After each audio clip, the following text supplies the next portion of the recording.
autumn of 1943, beneath the stone floors of a small Catholic church in occupied France, something impossible was happening. The air in the underground wine cellar smelled of gunpowder instead of aged Bordeaux. The rhythmic crack of rifle fire echoed off ancient brick walls that had stored sacramental wine for 2 centuries.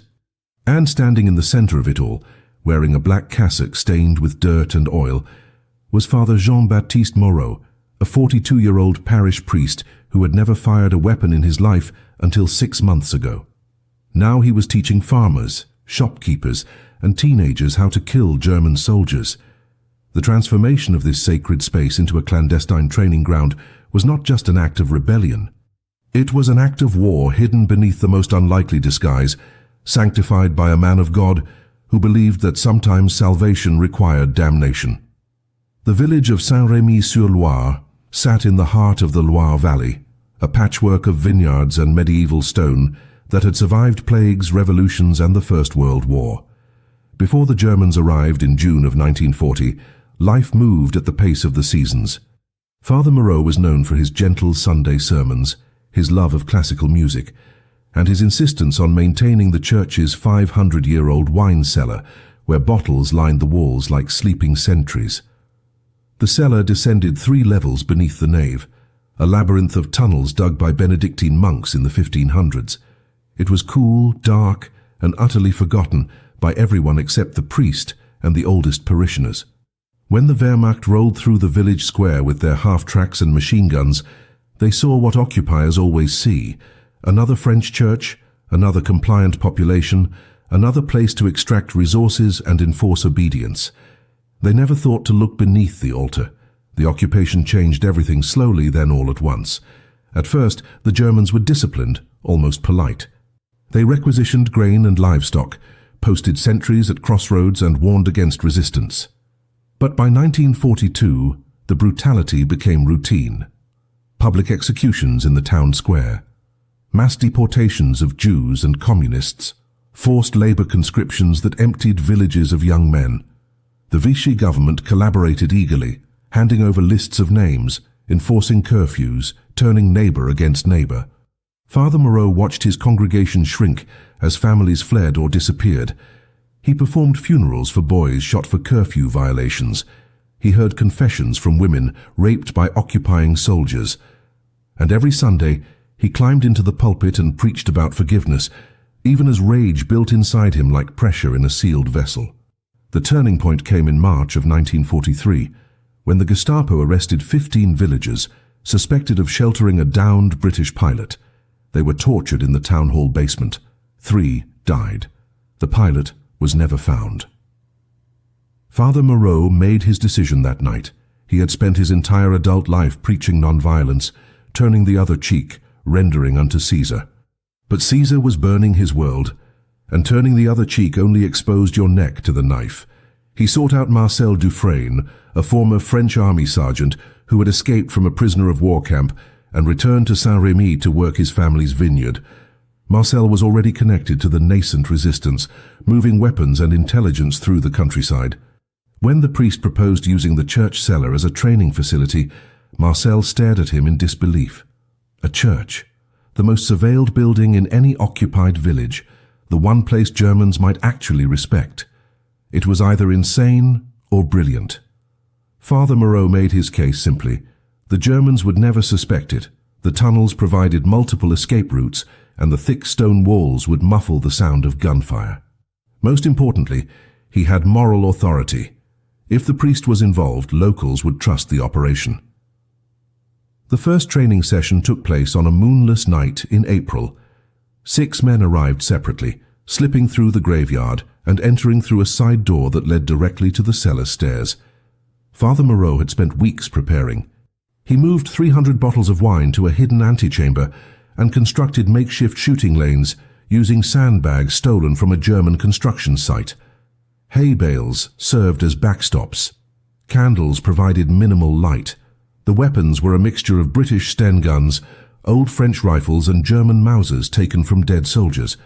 Marcel did the actual instruction while Father Moreau stood watch, rosary in hand, listening for patrols. The sound of gunfire underground was muffled but not silent. It sounded like distant thunder, like God clearing his throat. After 2 hours, the men left the way they came, carrying the muscle memory of how to load, aim, and fire. Father Moreau locked the cellar door, climbed the stairs to the nave, and knelt before the crucifix, wondering if he had just committed a mortal sin or the most righteous act of his life. Over the next 6 months, the wine cellar beneath Saint-Rémy became a ghost. 217 men and 34 women trained there in shifts, learning urban combat, sabotage, and guerrilla tactics. They practiced throwing grenades made from stolen German ordnance. They learned how to clear jams from British submachine guns. They memorized the layout of nearby German installations. Father Moreau became a quartermaster, smuggling ammunition in coffins during funerals, hiding detonators inside hymn books, using confession booths to pass intelligence. He never fired a weapon himself, but his hands were stained with the same sin. The Germans suspected nothing. They attended mass, requisitioned wine for officers' parties, and even posted sentries outside the church to protect it from looters. They never imagined that beneath their boots, the seeds of their destruction were being planted one bullet at a time. The system worked because it was built on layers of deception so mundane that no occupier would think to question them. Father Moreau maintained his regular schedule with obsessive precision. He celebrated Mass every morning at 7, heard confessions on Wednesdays and Saturdays, visited the sick on Thursdays, and hosted Bible study on Tuesday evenings. The Germans saw what they expected to see, a middle-aged priest going through the motions of a dying faith in a defeated country. What they did not see were the coded messages embedded in his sermons, the way certain hymns signaled training sessions, or how the communion wine deliveries concealed shipments of ammunition. The church had become a theater, and every parishioner was an actor playing the role of the compliant occupied.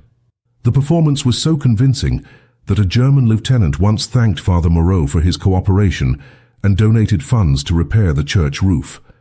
The priest accepted the money with a gracious smile and used it to buy more sandbags.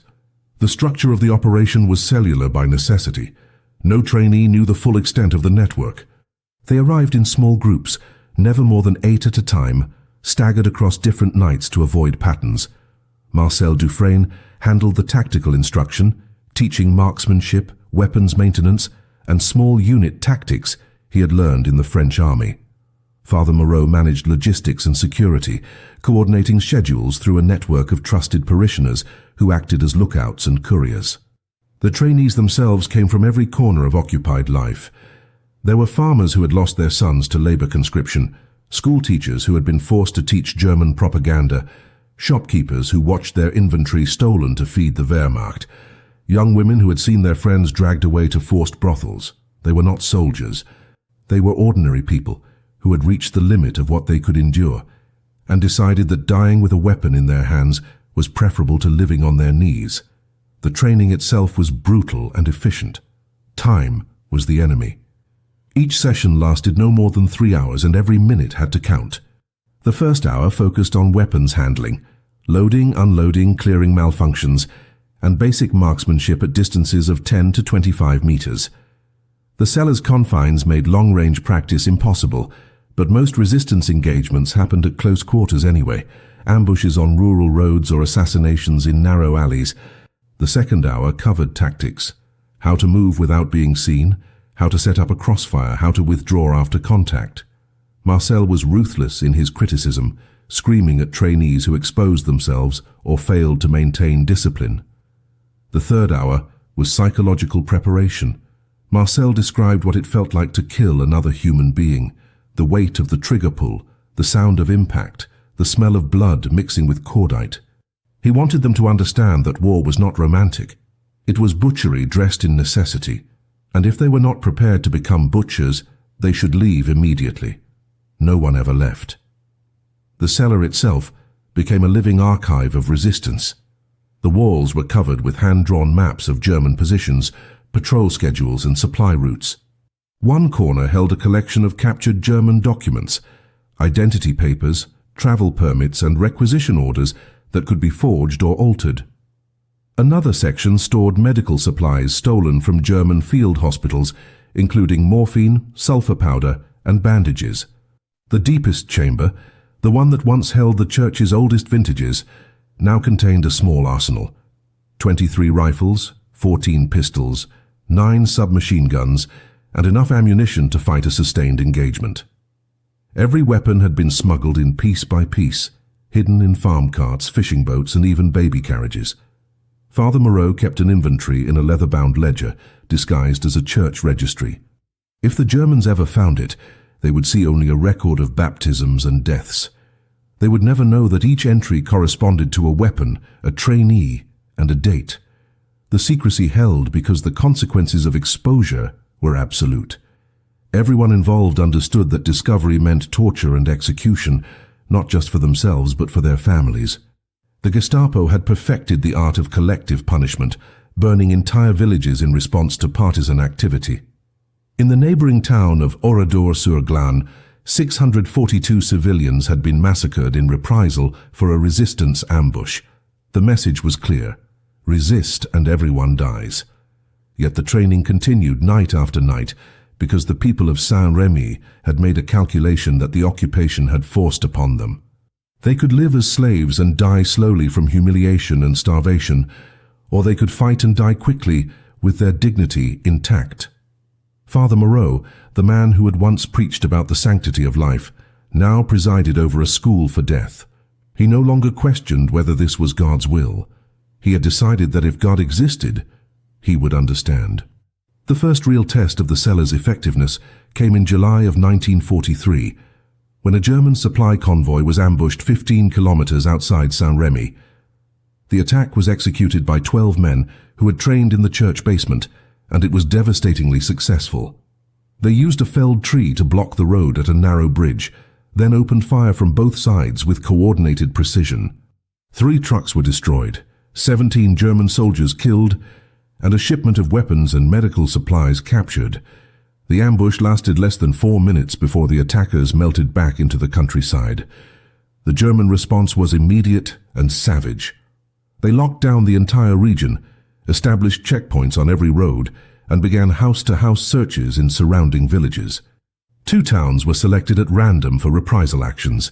32 civilians were executed in public squares as examples. The occupiers wanted blood, and they wanted the resistance to know that every German death would be answered tenfold. Saint-Rémy fell under intense scrutiny during the crackdown. German patrols tripled in the village. The Gestapo set up a temporary headquarters in the mayor's office and began interrogating residents about suspicious activity. They were looking for weapons caches, safe houses, and anyone connected to the resistance network. Father Moreau knew that discovery was now a matter of probability rather than possibility. Every training session became a gamble with death. But stopping was not an option. The ambush had proven that the training worked, that ordinary people could be transformed into effective fighters. More importantly, it had given the village something it had not felt in 3 years: hope. People walked differently after hearing about the convoy attack. They made eye contact with German soldiers instead of looking at the ground. The psychological impact was as important as the military one. The occupation thrived on fear and submission, and every act of resistance chipped away at that foundation. Marcel and Father Moreau adapted their security protocols immediately. Training sessions were reduced from twice weekly to once every 10 days, and group sizes were cut in half. New countermeasures were implemented. A parishioner who worked as a cleaning woman in the German headquarters would light a candle in her window if a raid was imminent. The church bell would ring at odd hours to signal all clear or abort codes. Father Moreau began sleeping in the rectory with his clothes on, ready to flee at a moment's notice. The entrance to the cellar was camouflaged further with a false wall of wine racks that could be quickly repositioned. Escape routes were mapped and rehearsed. If the Germans breached the cellar during a training session, the plan was to fight their way out through the tunnels that connected to the graveyard and the river beyond.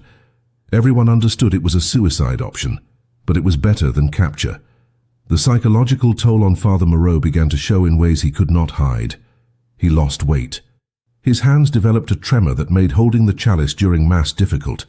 He started drinking the communion wine between services, not for sacrament, but for sedation.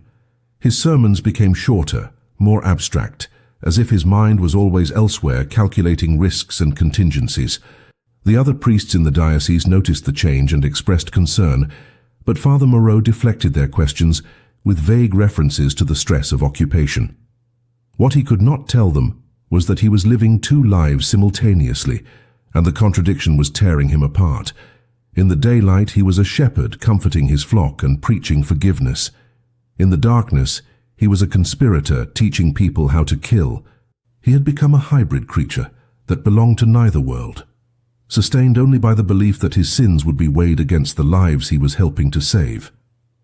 The intelligence network that supported the Cellar operations expanded organically as more people became involved. The baker's wife monitored German patrol schedules by noting when officers came for their morning bread. The postmaster intercepted and copied German communications. The village doctor treated wounded resistance fighters and reported which German units were being rotated out due to casualties. This information flowed to Marcel, who used it to plan operations and avoid German strengths. Father Moreau served as the central node, the one person everyone trusted, and the only one who knew the full scope of the network. It was a dangerous position, because if he was ever captured and broken under torture, the entire structure would collapse. He carried a cyanide capsule in his cassock pocket, a gift from a resistance operative who had stolen it from a captured SS officer. Father Moreau prayed every night that he would never have to use it, but he also prayed for the courage to do so if the moment came. By September of 1943, the wine cellar had trained over 150 people, and the resistance network in the Loire Valley had evolved from scattered amateurs into a coordinated guerrilla force. The trainees from Saint-Remy were now forming the backbone of sabotage cells across 3 departments, disrupting rail lines, cutting communication cables, and assassinating collaborators. The German occupation authorities began to sense that something had changed in the region, that the passive compliance they had enjoyed was eroding into active hostility. Intelligence reports noted an unusual concentration of partisan activity around Saint-Remy, but they attributed it to the dense forests and rural terrain rather than a single training facility. The village itself remained a model of cooperation, paying its requisitions on time, providing labor details when demanded, and showing no outward signs of resistance. The deception held because Father Moreau understood that the best disguise was normalcy, that the Germans were looking for obvious signs of rebellion and would overlook the mundane. The logistics of maintaining the operation grew increasingly complex as the network expanded. Ammunition consumption became a critical problem. Each training session used hundreds of rounds, and resupply was unpredictable. British airdrops were the primary source, but they depended on weather, moon phases, and whether the RAF could spare the planes. Father Moreau began rationing ammunition like a miser, limiting each trainee to 30 rounds per session and emphasizing dry fire practice and tactics over live fire. Marcel supplemented supplies by raiding German positions, a dangerous practice that sometimes yielded more weapons than ammunition. The food situation was equally challenging. Trainees needed to eat after sessions, but increased food consumption in a starving village would attract attention. Father Moreau solved this by organizing charity drives ostensibly for poor parishioners, then diverting portions to feed the resistance. The moral gymnastics required to justify stealing from the hungry to feed fighters weighed on him, but he rationalized it as a necessary sin in service of liberation. The human cost of the operation remained hidden from public view, but haunted those who knew the truth. 3 trainees had been killed in action by September. 2 more had been captured and executed after failed operations. Their families were told they had died in work accidents or from illness, lies that protected the network but compounded the grief. Father Moreau performed their funerals with the full ritual of the church, knowing that he had sent them to their deaths as surely as if he had pulled the trigger himself. The guilt was crushing, but it was also clarifying. He had crossed a threshold from which there was no return. He was no longer a priest who occasionally helped the resistance. He was a resistance commander who occasionally performed priestly duties. The transformation was complete, and with it came a cold pragmatism that would have been unrecognizable to the man he had been 3 years earlier. The relationship between Father Moreau and Marcel Dufresne had evolved into something deeper than partnership. They had become brothers in a cause that demanded everything and promised nothing. Marcel, the former soldier, brought tactical expertise and a ruthless efficiency that kept people alive. Father Moreau brought moral authority and organizational genius that held the network together. They argued constantly about strategy, about acceptable losses, about how far they could push before the entire structure collapsed. Marcel wanted to be more aggressive, to strike harder and more frequently. Father Moreau urged caution, warning that every success brought increased German scrutiny. Their debates often lasted deep into the night in the cellar, two men sitting among weapons and wine, trying to calculate how many deaths were acceptable to achieve liberation. They never reached agreement, but they respected each other enough to find compromise. That mutual respect was the foundation upon which the entire operation balanced. The psychological warfare aspect of the operation was something Father Moreau had not anticipated, but came to understand as essential. Every German soldier killed, every supply line disrupted, every act of sabotage sent a message to both the occupiers and the occupied. To the Germans it said that France was not defeated, that resistance was alive and growing stronger. To the French, it said that collaboration was not inevitable, that fighting back was possible. The propaganda value sometimes exceeded the military value. When a German colonel was assassinated by a trainee from the cellar, the immediate tactical gain was negligible, but the psychological impact was enormous. The Germans implemented harsher curfews and increased patrols, which only increased resentment and drove more people toward the resistance. Father Moreau began to see the occupation as a system that could be destabilized not just through violence, but through persistent, calculated acts of defiance that forced the Germans to overreact and reveal their brutality. The wine cellar was not just producing fighters. It was producing a contagion of resistance that spread through occupied France, one trained partisan at a time. The breaking point came in early November of 1943, when a captured resistance fighter broke under Gestapo torture and gave up fragments of information about a training facility connected to a church. The intelligence was incomplete, lacking specific names or locations, but it was enough to trigger a systematic investigation of every religious institution within 50 kilometers of recent partisan activity. Saint-Remy was on the list. Father Moreau received warning through his network that Gestapo teams were conducting surprise inspections, arriving at churches without notice and searching every room, every cellar, every hidden space. He had perhaps 72 hours before they reached Saint-Remy. The decision he faced was binary and brutal: evacuate the cellar completely and hope the Germans found nothing, or prepare for a final confrontation that would end in death for everyone involved. Marcel argued for evacuation, for preserving the network and relocating the training operation to the forests. Father Moreau understood the logic, but also understood that emptying the cellar meant abandoning the one advantage that had kept them safe: the church's sacred status as an unlikely hiding place. They compromised on a middle path that bought time while preserving deniability. Over 2 nights, working in shifts, they moved the most incriminating evidence out of the cellar. The weapons were disassembled and buried in the graveyard inside waterproof containers marked with false headstones. The ammunition was distributed to safe houses across the village, hidden in root cellars and barns. The maps and documents were burned, the sandbags were emptied and the sand scattered. The shooting lanes were dismantled. What remained was a wine cellar that looked like it had been used for storage, with dust-covered bottles, old furniture, and the accumulated debris of centuries. It was not perfect, but it might pass a cursory inspection if the Germans were not specifically looking for a training facility. The risk was that any serious search would reveal inconsistencies: the newer sandbags stacked in corners, the smell of gun oil that lingered in the air, the scuff marks on the floor where equipment had been moved. Father Moreau spent an entire day artificially aging the space, spreading dust, arranging cobwebs and strategically placing wine bottles to create the impression of benign neglect. The Gestapo arrived on a Thursday morning in mid-November, 3 cars and a truck, carrying 12 men led by an Obersturmführer named Klaus Reinhardt. He was a professional, methodical and thorough, the kind of officer who had built his career on breaking resistance networks.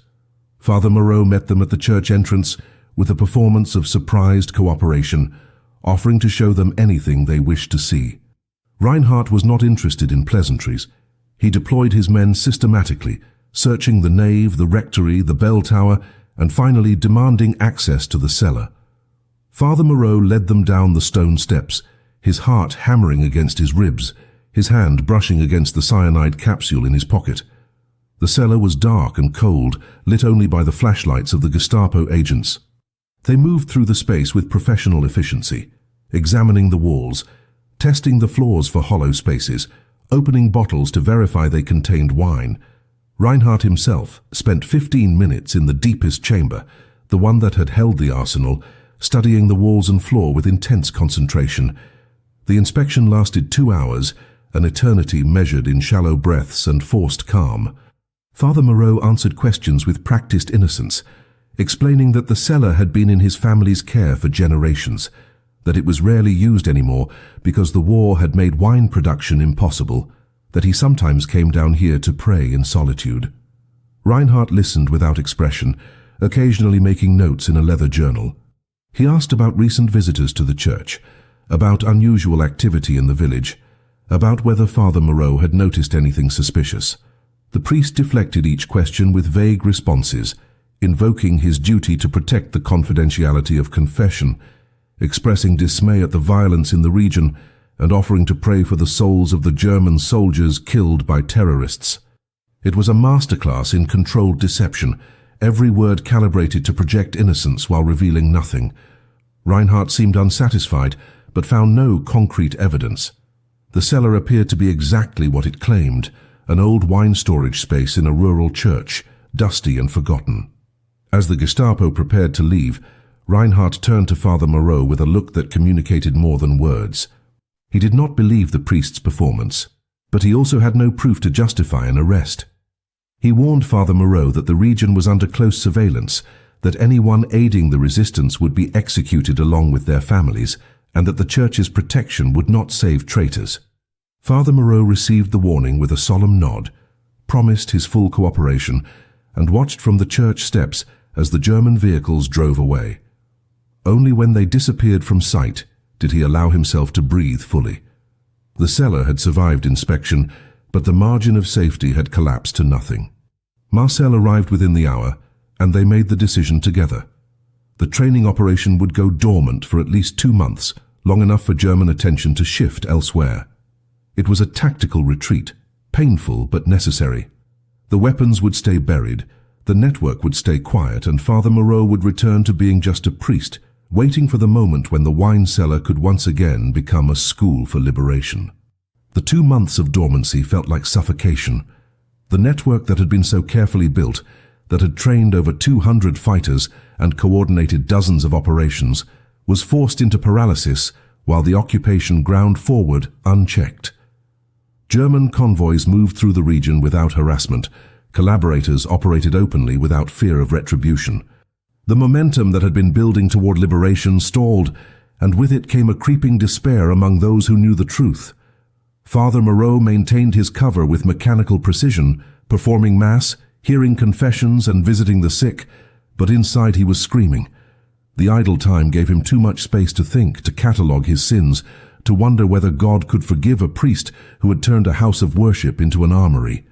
He stopped sleeping more than 3 hours a night, kept awake by nightmares of German soldiers pouring into the cellar during a training session, of the tortured screams of captured fighters, of the village burning in reprisal. Marcel checked on him weekly, urging patience, reminding him that survival required discipline. But patience was a luxury that felt obscene when people were dying every day under occupation. The decision to resume operations came in late January of 1944, driven not by strategy, but by necessity. The Allied invasion of France was coming, everyone knew it, and the resistance needed to be ready to support the landing with coordinated sabotage and guerrilla warfare. Intelligence from London indicated that D-Day would happen sometime in the spring or summer, and every resistance network in France received orders to intensify preparation. The directive was clear: train more fighters, stockpile more weapons, identify more targets. For Father Moreau and Marcel, this meant reopening the wine cellar despite the risks. They implemented new security measures, rotating training locations between the cellar and remote forest camps, and screening new trainees with even greater paranoia. The weapons were exhumed from the graveyard in stages, brought back piece by piece to avoid detection. The cellar was reactivated slowly, cautiously, like a wounded animal testing its limbs after hibernation. The first session back had only 4 trainees, veterans who needed refresher training. By March they were back to full operations, running sessions 3 times a week with groups of 6 to 8. The spring of 1944 brought a new urgency and a new brutality to the occupation. The Germans knew the invasion was imminent and responded with scorched earth tactics, executing suspected partisans without trial and implementing collective punishment policies that made entire villages responsible for resistance activity. The stakes had never been higher, and Father Moreau felt the weight of every decision he made. Each person he trained was a life he might be sending to execution. Each operation he supported risked bringing destruction down on Saint-Rémy.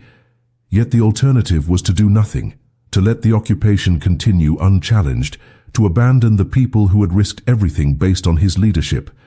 The moral calculus had become impossible, a choice between sins with no righteous option. He chose action over paralysis, damnation over cowardice, because at least action felt like resistance against the suffocating inevitability of evil. The training curriculum evolved to meet the demands of the coming invasion. Marcel shifted focus from basic marksmanship to advanced tactics, ambush techniques, demolitions, close-quarters combat, and coordination with Allied forces. Trainees learned how to read maps, use radio equipment, and identify strategic targets like bridges, rail junctions, and communication hubs. The cellar sessions became more intense, more demanding, pushing people beyond what they thought they could endure. Marcel was preparing them not for isolated acts of sabotage, but for sustained guerrilla warfare against a retreating enemy that would be desperate and vicious. Father Moreau watched the transformation of ordinary villagers into hardened fighters with a mixture of pride and horror. These were his parishioners, people he had baptized and married and buried, now learning how to plant explosives and conduct battlefield triage. The war had forced them all to become something other than what they were meant to be, and there was no going back to innocence. The relationship between the church and the resistance became increasingly symbiotic and increasingly dangerous. Sunday Mass became a venue for passing intelligence, with coded phrases embedded in hymns and prayers. Confession booths served as dead drops for messages and small weapons. The church's legitimate activities provided cover for an underground railroad that moved Allied airmen, escaped prisoners, and Jewish refugees through the region towards safety. Father Moreau was no longer just running a training facility. He was operating a complete resistance infrastructure disguised as pastoral ministry. The scope of the operation terrified him, because every expansion meant more people at risk, more potential points of failure, more opportunities for betrayal. Yet it also meant more lives saved, more Germans killed, more disruption of the occupation machine. He had become a strategic asset in a war he never wanted to fight, using the moral authority of the church as both shield and sword. The contradiction would have broken him if he allowed himself to think about it too deeply, so he stopped thinking and simply acted day after day, trusting that history would judge whether his sins were justified. June 6, 1944, arrived like a thunderclap that shook the foundations of occupied Europe. The Allied invasion of Normandy had begun, and within hours, coded messages from London flooded resistance networks across France with a single directive: execute Plan Vert, the coordinated sabotage campaign designed to cripple German reinforcements moving toward the beaches. For Father Moreau and the fighters trained in his wine cellar, this was the moment everything had been building toward. The weapons were distributed from their hiding places. The targets were already identified and surveilled. The teams were organized and ready. Over the next 72 hours, the trainees from Saint-Rémy executed 18 separate operations across the Loire Valley. They derailed 3 trains carrying German armor toward Normandy. They destroyed 2 bridges, forcing convoys onto secondary roads where they could be ambushed. They cut communication lines and sabotaged fuel depots. The cumulative effect was chaos in the German rear, delaying reinforcements by critical days while Allied forces consolidated their beachhead. Every hour of delay meant more Allied soldiers survived, more equipment landed, more ground secured. The wine cellar's legacy was being written in burning tanks and derailed trains. Father Moreau did not participate in the operations directly, but he coordinated from the church, receiving reports through couriers and relaying intelligence to Marcel, who commanded the field operations. The risk of exposure was now irrelevant because the entire region had erupted into open warfare. German patrols were ambushed on every road. Collaborators were executed in public squares. The fiction of occupation control evaporated as France rose in rebellion. The Germans responded with predictable savagery, burning villages suspected of harboring partisans and executing civilians in reprisal. Saint-Rémy avoided immediate retaliation only because the Germans were too occupied fighting on multiple fronts to conduct systematic revenge operations. But Father Moreau knew it was only a matter of time. The village's role in the resistance would eventually be discovered, and when it was, there would be no mercy. He spent his days preparing for that inevitability, hiding evidence, creating false identities for key operatives, and planning evacuation routes for the most vulnerable. The German garrison in Saint-Rémy began to collapse in late June as the military situation deteriorated. Units were pulled north to reinforce the Normandy front, leaving behind only a skeleton force of older soldiers and wounded veterans. The occupiers who remained were demoralized and frightened, aware that the war was turning against them and that every resistance fighter they faced might be the one who killed them. The power dynamic that had defined the occupation for 4 years inverted almost overnight. The Germans, once arrogant and untouchable, now moved in armored convoys and refused to patrol alone. The French, once submissive and terrified, now walked the streets with barely concealed contempt. Father Moreau watched the transformation with grim satisfaction, but also with growing dread, because he knew that cornered predators were the most dangerous. The final confrontation was coming, and it would be violent and absolute. The breaking point arrived on July 14th, Bastille Day, when the resistance decided to make a symbolic statement by attacking the German garrison headquarters in the center of Saint-Rémy. Marcel argued against it, calling it unnecessary and tactically foolish. The garrison was already defeated, reinforcements were weeks away, and attacking them would only provoke a massacre. But the decision came from higher in the resistance command structure, from men who wanted a propaganda victory as much as a military one. 32 fighters, 26 of them trained in Father Moreau's cellar, assembled in the pre-dawn darkness to assault a fortified position defended by 48 German soldiers with machine guns and artillery support. Father Moreau knew it was suicide disguised as heroism. He tried to intervene, pleading with the commanders to call it off, but he was overruled. His role had always been to train and supply, not to command. As the fighters moved into position, Father Moreau returned to the church and knelt before the altar, praying for a miracle he knew would not come. The assault began at dawn with explosions that shattered windows across the village. The resistance fighters attacked from 3 directions simultaneously, using the tactics Marcel had drilled into them in the wine cellar. They moved with discipline and courage, suppressing German positions with coordinated fire and advancing under cover. For 20 minutes it seemed like they might actually succeed. But then German reinforcements arrived from a neighboring town, a mechanized unit with armored cars, and heavy weapons that had been stationed nearby as a rapid reaction force. The resistance fighters were caught in a crossfire, pinned down in the open square with no cover and no escape routes. The battle devolved into a slaughter. 18 fighters were killed in the first 10 minutes of the counterattack. The survivors attempted to withdraw but were hunted through the streets by German soldiers who had abandoned all restraint. By noon, 29 of the 32 attackers were dead. The 3 survivors fled into the countryside, wounded and traumatized. The Germans left the bodies in the square as a warning, forbidding anyone from retrieving them for burial. Father Moreau watched from the church window, witnessing the destruction of the force he had helped create. and understood that his war was about to enter its final and most terrible phase. The German reprisal was methodical and comprehensive, designed not just to punish but to erase any trace of resistance from Saint-Rémy. Within hours of the failed assault, Gestapo units flooded the village, dragging suspects from their homes and conducting interrogations in the town square where the bodies still lay. 73 civilians were arrested in the first sweep, including the mayor, the schoolteacher, and anyone who had family members among the dead fighters. The interrogations were public and brutal, intended to terrorize the population into revealing the resistance network's structure. Father Moreau knew that under torture, someone would eventually talk, would mention the church, would describe the wine cellar. He had perhaps hours before the Gestapo came for him. Marcel appeared at the rectory near midnight, urging the priest to flee immediately into the forests where resistance fighters were regrouping. But Father Moreau refused. Running would confirm his guilt and bring destruction down on every parishioner who had helped him. Staying meant almost certain death, but it also meant he could control the narrative, could potentially shield others by accepting full responsibility. It was the last move available to him, and he would make it count. The Gestapo arrived at dawn on July 15th with Obersturmführer Reinhardt, the same officer who had inspected the cellar 8 months earlier. This time there was no pretense of courtesy.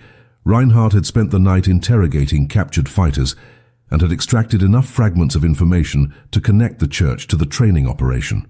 He did not have proof, but he had conviction, and in occupied France that was sufficient for execution. Father Moreau was arrested in the nave during morning mass, dragged from the altar in front of his congregation, and thrown into a truck with 6 other prisoners. They were taken to the German headquarters and separated for interrogation. Father Moreau was brought before Reinhardt in a room that smelled of blood and fear, the walls still bearing the stains of previous sessions. Reinhardt did not waste time with accusations. He simply stated what he knew, that the church had been used to train resistance fighters, that weapons had been stored there, that Father Moreau had orchestrated the operation.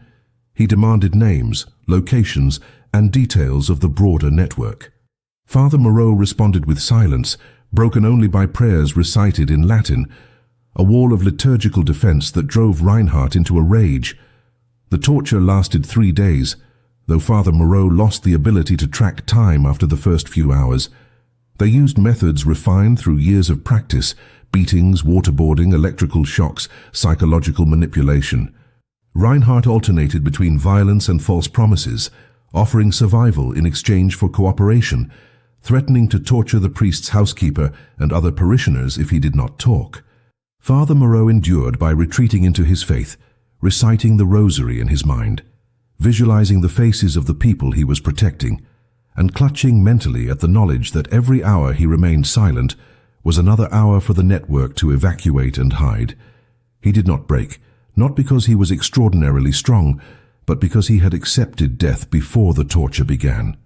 The cyanide capsule had been taken from him during the arrest, but it no longer mattered. He had already made peace with his fate. What Reinhardt did not understand, what no torturer ever understands, is that pain loses its power over someone who has nothing left to lose and everything to protect. On the 3rd day, Reinhardt changed tactics. He brought Father Moreau, barely conscious and unable to walk, to the church square where the bodies of the fighters still lay rotting in the summer heat. The entire village had been forced to assemble under armed guard. Reinhardt announced that Father Moreau was guilty of terrorism and treason, that he had used the church to wage war against Germany, and that he would be executed as an example. But first, the church itself would be destroyed.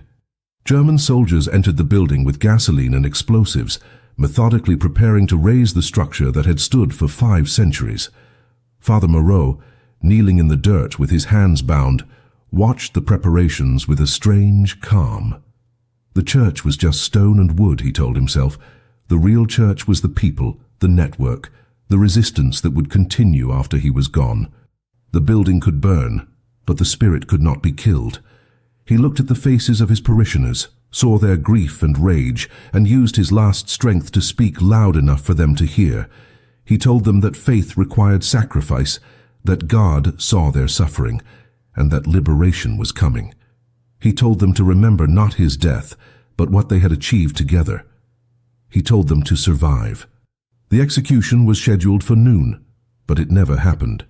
At 11:45, artillery fire erupted from the east, and within minutes the village was engulfed in a firefight.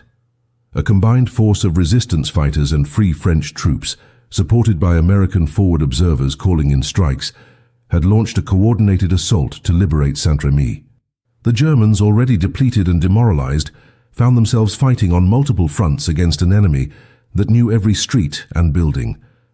Reinhardt made the tactical decision to withdraw rather than defend an indefensible position, ordering his men to fall back to a stronger position 20 kilometers north. In the chaos of the retreat, Father Moreau was forgotten, left bound in the square as German trucks raced out of the village. Marcel found him there 30 minutes later, barely alive but conscious, surrounded by the bodies of the fighters he had trained. The priest looked up at his friend and asked a single question: did the cellar survive? Marcel nodded. The church was damaged but standing, and the wine cellar beneath it was intact. Father Moreau smiled, closed his eyes, and lost consciousness. The battle for Saint-Rémy was over. The war would continue for another year, but the wine cellar had served its purpose.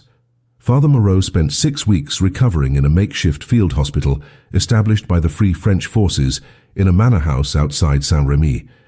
His injuries were severe: broken ribs, internal bleeding, nerve damage in his hands from the torture, and an infection that nearly killed him twice.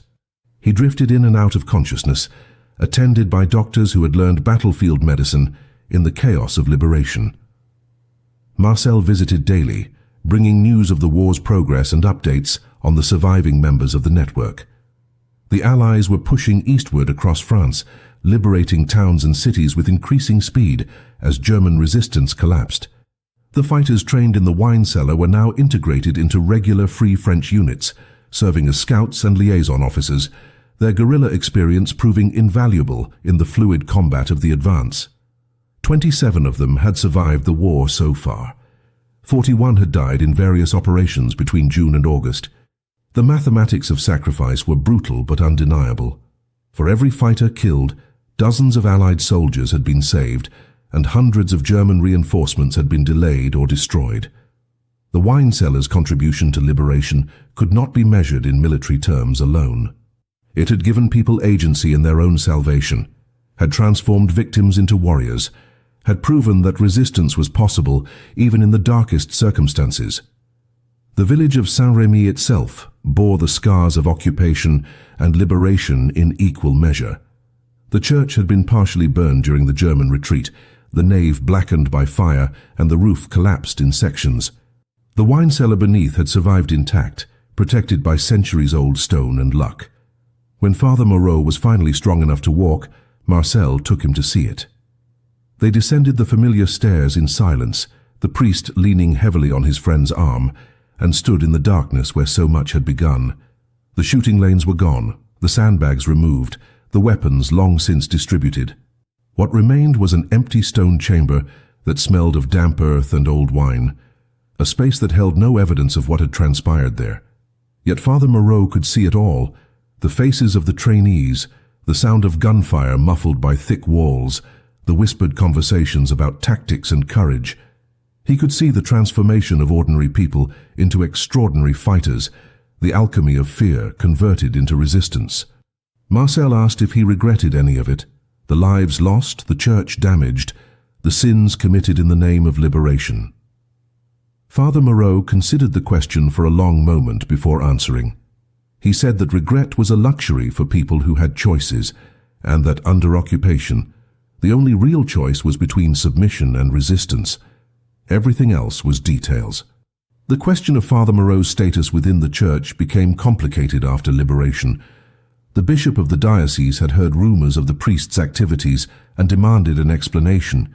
The use of a consecrated church for military purposes, the violation of sanctuary, the direct participation in killing, all of these raised canonical questions that could not be easily dismissed. Father Moreau was summoned to the diocesan office in early September, still weak from his injuries, but required to account for his actions. He expected condemnation, perhaps even defrocking, but what he received was something more complex. The bishop listened to his confession in private, hearing the full scope of what had been done in Saint-Rémy. When Father Moreau finished, the bishop sat in silence for several minutes before speaking.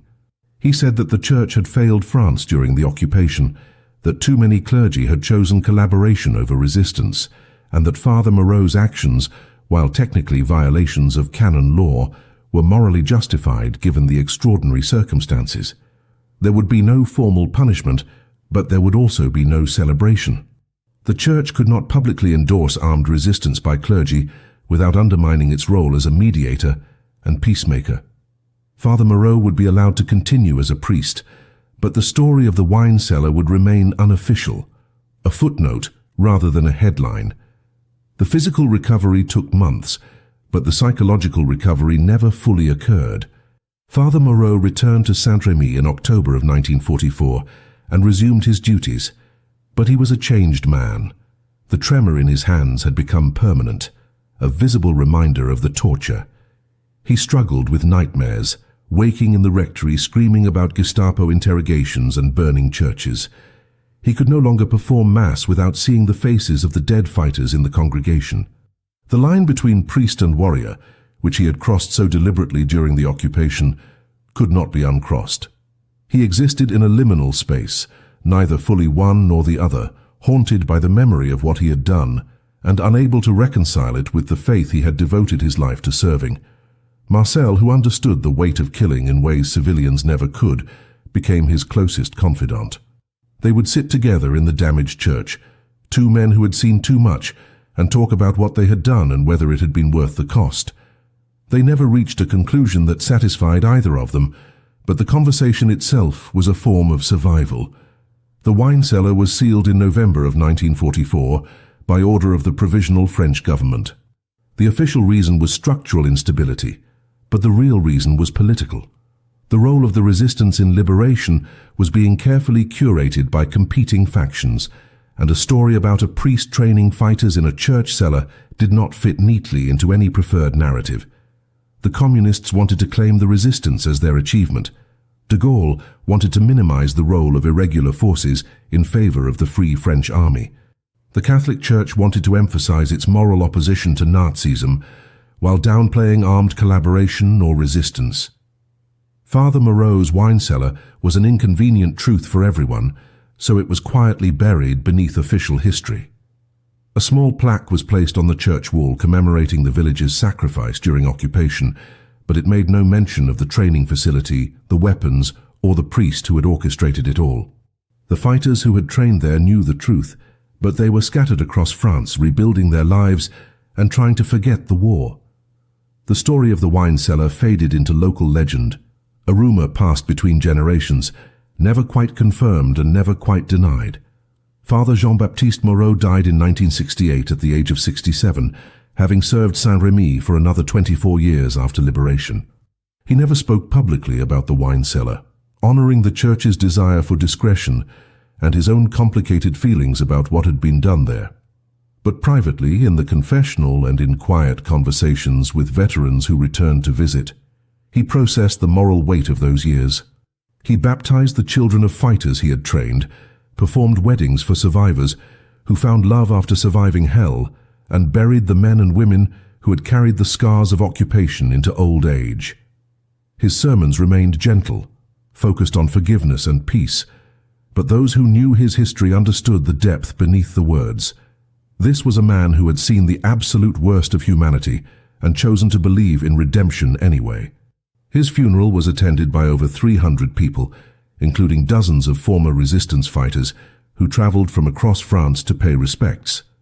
They knew what the history books did not, that this quiet priest had been one of the most effective resistance organizers in the Loire Valley, that his wine cellar had trained over 200 fighters, and that his moral courage had helped liberate France from occupation.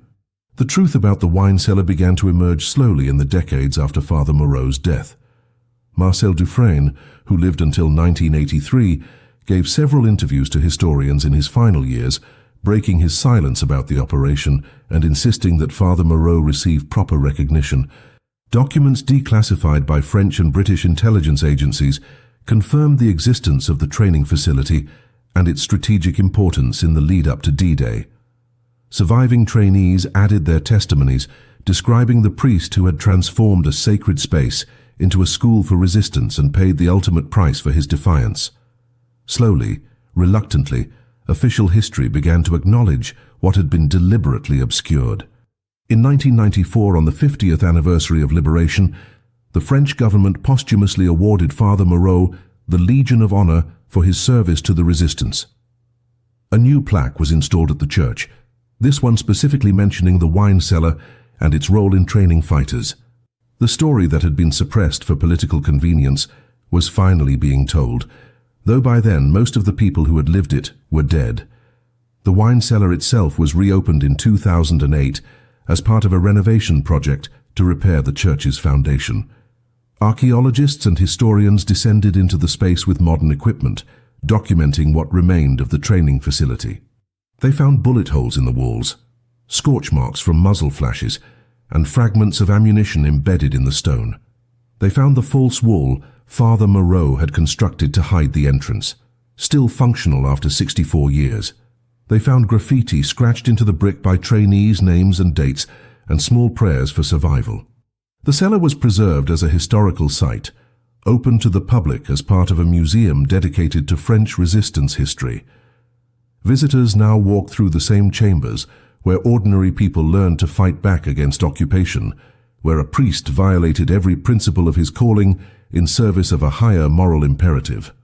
The space has become a pilgrimage site for those interested in the complex ethics of resistance, a physical reminder that heroism is rarely clean and that liberation requires sacrifices that history often prefers to forget. The legacy of Father Moreau and his wine cellar raises questions that remain relevant today. What are the moral limits of resistance against tyranny? When does the obligation to protect life supersede the commandment against killing? Can violence ever be sanctified if it serves liberation? These are not abstract philosophical questions, but lived realities for people facing occupation, oppression, and genocide. Father Moreau did not have the luxury of debating these questions in academic settings. He faced them in real time, with German soldiers in his village and his parishioners being murdered in the streets. His decision to transform the wine cellar was not a rejection of his faith, but an extension of it, a recognition that sometimes love of neighbor requires taking up arms against those who would destroy them. The Catholic Church has never formally reconciled its doctrine of nonviolence with the reality of clergy resistance during the occupation, and Father Moreau's story remains a challenge to comfortable pieties about peace and forgiveness. He was a man who chose damnation over complicity, who bet his soul on the belief that God would understand the necessity of his sins. The story of the wine cellar matters today because it illustrates a truth that authoritarian regimes always try to suppress. Ordinary people are not powerless. A middle-aged priest with no military training transformed a wine storage space into a force multiplier that contributed materially to the liberation of France. He did not wait for permission, did not defer to authority, did not accept the inevitability of occupation. He saw what needed to be done and did it, accepting the consequences with full awareness of the moral cost. His story was deliberately obscured because it was inconvenient, because it complicated the clean narratives that governments and institutions prefer, because it suggested that resistance was not just possible, but morally necessary. The wine cellar beneath Saint-Rémy Church is a monument to the power of individual agency, to the idea that one person with conviction can change the trajectory of history. Father Jean-Baptiste Moreau died believing he had failed, that his sins outweighed his contributions, that God would judge him harshly. History has judged him differently. He was a hero who never accepted the title, a warrior who never abandoned his faith, and a priest who understood that sometimes the most sacred act is defiance against evil, no matter the cost to your soul.